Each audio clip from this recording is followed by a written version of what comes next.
राज्यातील नगरपालिका आणि नगरपंचायतींच्या निवडणुकांचं बिगुल वाजलं। 2 डिसेंबरला मतदान तर 3 डिसेंबरला निकाल।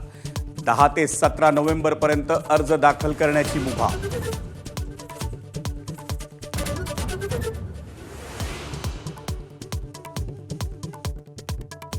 एकनाथ शिंदे महिलांच्या मनातील मुख्यमंत्री। 10 दिशा या पुस्तकाच्या प्रकाशन सोहळ्यात उपसभापती नीलम गोरेंकडून उल्लेख। पुस्तक प्रकाशनाला उपमुख्यमंत्री शिंदेंसह चंद्रकांतदादा पाटलांची, उदय सामंतांची उपस्थिती।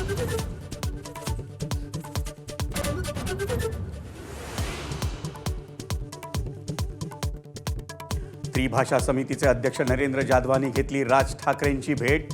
समितीच्या आजवरच्या कामाची भेटीत चर्चा। 1ली ते 4थी हिंदी सक्तीची न करण्याच्या भूमिकेवर राज ठाकरे ठाम।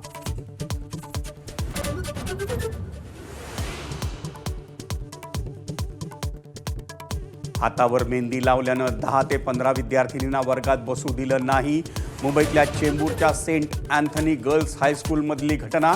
पालकांच्या तक्रारीनंतर शिक्षण विभागानं शाळेला बजावली नोटीस।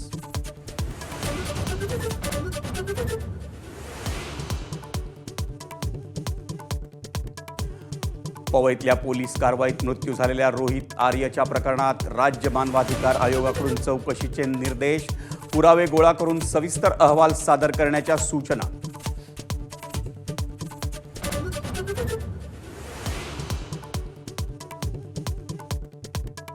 26/11च्या मुंबईतल्या दहशतवादी हल्ल्याचा मुख्य आरोपी अबू जुंदाल विरोधातील खटल्याचा मार्ग मोकळा।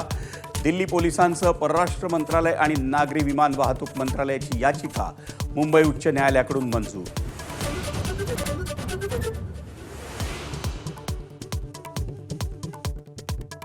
मुंबई उच्च न्यायालयाकडून महावितरणचा वीज दरवाढीचा निर्णय रद्द। उच्च न्यायालयाच्या निर्णयाविरोधात सर्वोच्च न्यायालयात जाण्यासाठी महावितरणला 4 आठवड्यांची मुदत।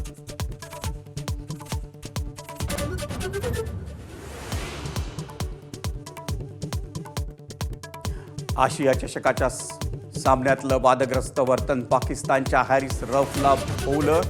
2 सामन्यांच्या बंदीचा आयसीसीचा निर्णय, तर आचारसंहिता उल्लंघनासाठी सूर्यकुमार यादवलाही आर्थिक दंड।